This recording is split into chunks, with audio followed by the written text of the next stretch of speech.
여기 와서 보니까 참 감회가 새로운 게 왜냐하면요. 65년이면은 제가 김수근 건축연구소에 들어간 해거든요. 아주 여쭤봤만 해도 조그만 사무실이었지만 일을 너무 많이 해가지고 주택을 할 시간이 없었어요. 그랬는데 몇 군데 아마도 백으로 눌러서 안 해줄 수 없는 그런 경우가 있었어요. 주택을 하나를 의뢰를 받으면 기왕에 맡은 거 한번 폼나게 하자.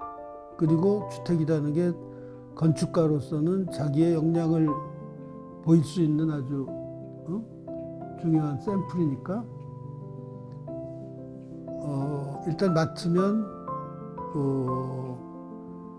설계비를 엄청나게 많이 받았는데도 그거 가지고는 뭐 저거 안 될 수지가 안 맞을 만큼 열심히 했어요. 김수근 선생님이 이제 그 남산에 국회의사당 현상설계에서 당선이 되신 이후에 한국에 정착을 하셨고, 그래서 설계사무소를 이제 내시게 됩니다. 한국동에. 그리고 나서 이제 다양한 그 공공 프로젝트를 많이 수행하시는데, 제가 알기로는 그 주택 프로젝트는 굉장히 드물었지 않나 그렇게 생각을 하고 있고요. 그런 관점에서 보면 이 건물은 이제 1965년에 설계를 시작해서 1968년에 준공된 작품인데, 그런 점에서 굉장히 시소한 가치가 있지 않나 그렇게 생각을 하고 있습니다. 김수근 선생님이 이제 처음 이 건물을 의뢰받았을 때 가장 먼저 고려해야 될 것이 대지 여건이라고 생각을 하고 있습니다. 영사가 상당히 있는 대지이고요. 그래서 축대나 이런 걸 세워서 평평하게 만들고, 또 채광이라든지 조망을 고려해서 건물을 이제 안쪽으로 배치하는 걸 그렇게 아마 결론이 난 것 같아요. 건물 1층도 그렇고 2층도 그렇고 주변의 자연을 최대한 그 즐길 수 있도록 그렇게 설계가 되어 있고요. 또 마당 공간도 이제 1층과 잘 연결이 되어 있어서 사시는 분들이 이제 그런 부분에서 이 주택을 충분히 향유할 수 있도록 그렇게 배려를 했다고 생각을 합니다. 이화동의 이화장, 교남동의 경교장 이런 거 있듯이 유명한 분들이 사셨던 건축물에 다 이름들이 있더라고요. 근데 이제 이 집은 뭐 그렇게 내세울 만한 사람이 살고 있진 않지만, 그래도 우리 좀 역사적으로 존중할 만한, 존경할 만한 김수근 선생님 작품인데 이름 하나 없는 게 굉장히 가슴이 아팠어요. 그래서 청운장이라는 이름을 제가 붙여서 달게 됐고, 이 건축물이 김수근 선생님 작품이라는 걸 알리기 위해서 제가 밑에 건축 설계자가 김수근이라는 명패까지 이렇게 붙여놓게 됐습니다. 평상시에 이제 그 단독주택에 대한 생각을 늘 갖고 있었죠. 부동산 매물로 나온 이 집을 우연히 발견했는데 아마 그 소유주분들 형제 간에 의견 통일이 안 된 채로 잠깐 나왔었나 봐요. 그래서 매물이 다시 회수됐다가 우연찮게 제 지인이 또 그 건물주를 알아가지고 다시 한 1년 만에 매수를 하는 그런 기회를 얻게 됐습니다. 그런 과정에서 이제 전 건물주께서 이제 저를 한번 좀 만나보고 싶다 이래서 한번 응했더니 두 가지 질문 내지 요청을 하시더라고요. 첫 번째 하나는 이 집을 사서 뭐 할 거냐? 당연히 저희들 주택 사서 살고자 하는 겁니다. 그랬더니 아마 그분의 걱정은 그 자기 부모님들이 심혈을 기울여서 만든 이 주택을 혹시 건축업자들이 헐고 연립주택이나 이런 걸 지면 또 돈이 되잖아요. 근데 아마 그걸 염려하셨던 것 같고, 당연히 저는 그렇지 않으니까 통과가 됐고요. 두 번째 또 요청은 뭐냐면, 혹시 저희들이 살다가 이걸 제3자에게 다시 팔 그런 생각이 있으실 때 본인들에게 다시 한번 찾아와서 되살 의향이 있는지를 꼭 물어달라고 그래서 그거 뭐 제가 안 할 이유가 없고 해서 다 통과가 됐습니다. 한마디로 너무 충격적이었어요. 저희가 상상했던 그 집의 프레임, 그런 구조를 완전히 벗어난, 그냥 기존의 아파트라든가 기존의 주택에서 기역자 주택, 미음자 주택에서 보던 거하고는 전혀 다른, 상상하지도 못한 그런 공간이었고요. 이 공간을 본 다음부터는 심장이 뛰고 꼭 거기가 들어가서 살고 싶다, 그런 생각 가지고 있었어요.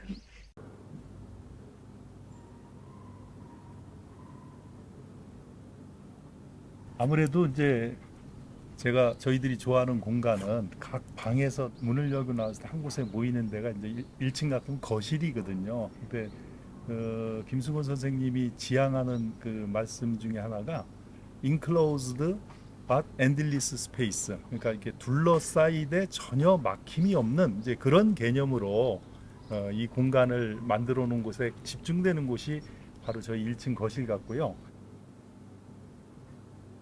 사실 그 60년대 초반부터 시작해서 중반까지 김승 선생 작품에서 공간이 그렇게 중요시되지 않았어요.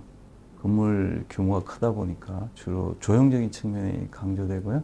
여기 와서 이제 받은 인상은 그 어떤 내부 공간에 있어서 중요한 특징을 부여하려고 했고, 그것이 이제 이 집의 어떤 전체 공간 구조와 형태를 결정하는 데 가장 중요한 역할을 했다는 거예요. 그게 뭐냐면 이제 건물, 기역자로 꺾여 있는 건물에서 가운데 들어서 있는 원형의 요소였어요. 그것이 1층에서는 이제 거실 형태로 나타나고, 2층에서도 이제 공동 시대 형태로 나타나고, 또 3층에서까지 그 형태가 이어지고 있어요.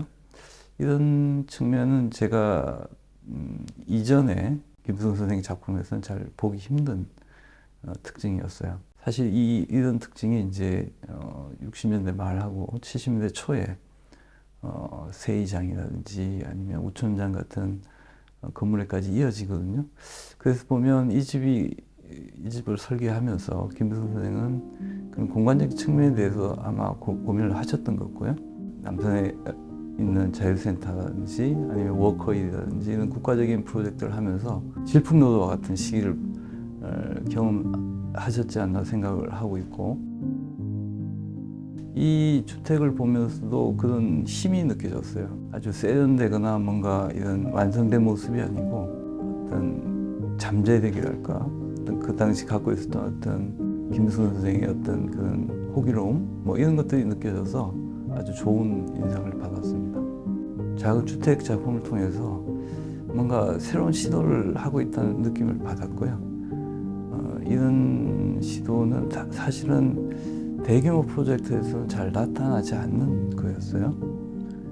당시 그 김승 선생님께서는 당시 군부 정권하고 같이 협동을 하면서 어떤 근대적인 건축의 이념형 그것을 찾아 나섰다고 생각을 합니다. 당시 대한민국 자체가 거의 새롭게 수립된 상태였고요. 그 과정에서 이제 과연 어떤 건축이 이런 근대적인 한국을 대변할 수 있는 건축인가, 이거에 대해서 합의가 없었어요. 그래서 건축가들이 이제 나름대로 그 방법을 찾아 나섰는데요. 그 과정에서 이제 굉장히 조형성이 강조되고, 또 작품에서 보면 어떤 국가적인 이념이랄까 이런 것이 반영이 많이 됐어요. 근데 건축은 물론 굉장히 사적이고 또 내밀한 측면도 갖고 있거든요.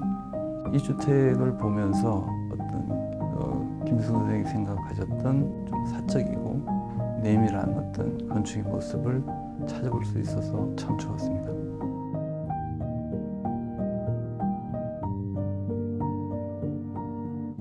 저희 건물이 좀 특이하게 앉아 있어요. 제가 처음 느낀 느낌은 이렇게 엄마가 양팔을 벌려서 서 있는 그런 모습을 느꼈거든요. 그래서 저희 집에 오면 항상 학교 끝나고 나서 엄마 하고 문 들어오는 것처럼 그런 느낌이 가장 큰 저는 장점이라고 생각을 하고,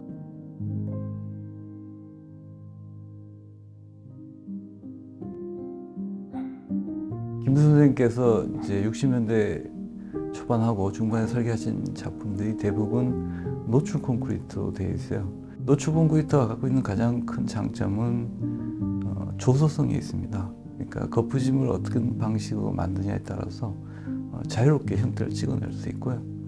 또 한 가지가 뭐냐 하면은 보통은 이제 건물을 지으면 기둥이나 보와 그다음에 이런 마감재들이 이제 다 분리가 돼서 있는데, 이 노출 콘크리트는 그것이 하나의 재료로 일체화되어 있습니다.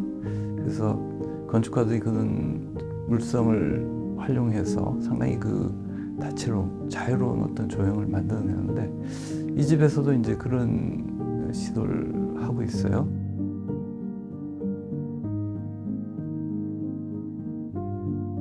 처음 건축을 했을 때는 이 돌 붙임으로 마감을 했었던 것 같은데 그 당시에 단열이 제대로 안 되다 보니까 단열재를 겉에 바르고 이러는 과정에서 타일로 이제 변경이 됐는데 그 당시 타일이 이 건축물을 견뎌낼 만큼 그게 아름답고 우아하지를 못해서 약 20년 전에 인수를 했을 때는 저희들이 굉장히 어렵게 타일을 좀 구해가지고 지금 붙여놨는데 보시는 분들마다 아주 타일 잘 골랐다고 그렇게 했는데 우리 집사람이 아주 고생을 많이 해서 이 선정을 하게 됐습니다.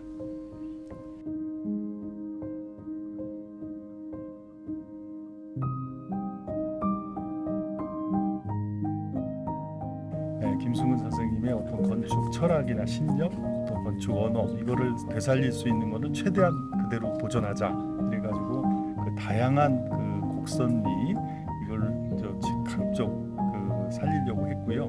그다음에 이제 역시 노출 콘크리트로 대변되는 그 근육질의 그 또 우람한 모습 이것도 반드시 살려야 된다 해서 이런 구조체나 이런 거 원칙적으로 건들지 않고 다만 이제 실내에서 사는데 불편함을 최소화시킬 수 있도록 각종 실내 도배라든지 도장이라든지 이런 선에서 조금 손을 보고 김승근 선생님의 어떤 작품성을 훼손하지 않는 데 주력을 해서 인테리어 같은 걸 했습니다.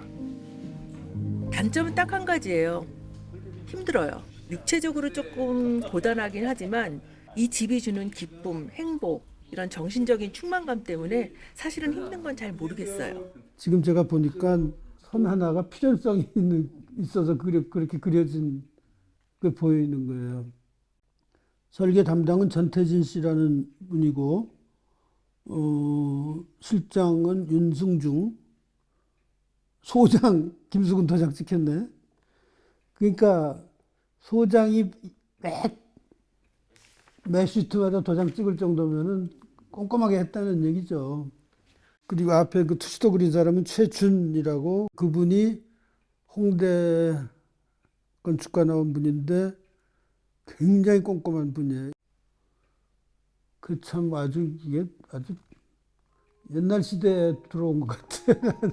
저는 이런 주택이 이렇게 잘 보존되어 있다는 게 참 감사할 뿐이에요. 도면까지 이렇게 그건 이제 건축에 대한 애정일 수도 있고 고전에 대한 오마주일 수도 있고 참 이게 이렇게 자부심을 갖고 보존하신다는 게 참 저로서는 감사합니다. 오랫동안 이제 김승근 건축에 대해서 많은 연구를 해왔는데 아쉽게 느끼는 부분이 그 데이터에 근거한 사실에 근거한 그 연구가 진행이 좀 잘 안 되고 있다는 거예요. 특히 이런 주택들, 상류 주택들이 설계 당시 공개가 안 되는 경우가 굉장히 많습니다. 그래서 아직까지 이제 정확하게 연구가 안 돼서 도대체 공간에서 어떤 식의 작업들이 이제 있었고 또 주택들이 어떤 게 설계된 게 있는지 완전히 파악이 안 되고 있어요. 그래서 이번이 굉장히 좋은 기회라고 생각을 하고 있고요. 이런 그 건물들을 한번 모아서 좀 더 그 체계적으로 연구할 경우에 김승근 건축을 좀 더 새롭게 볼 수 있는 기회가 되지 않을까. 점점 알면 알수록 김승선을 비롯한 여러 건축가분들에 대한 존경심과 그 존중하는 마음이 점점 커가고 있고 건축물에 대한 사랑하는 마음도 점점 커가고 있는 것 같습니다. 이렇게 다이나믹하고 모든 것이 빨리빨리 급변하는 세대에 있어서 서양의 건축이라든가 뭐 주택 같은 걸 보면 계속 고치고 다듬고 해서 100년 이상 된 주택들이 상당히 많은 걸로 알고 있어요.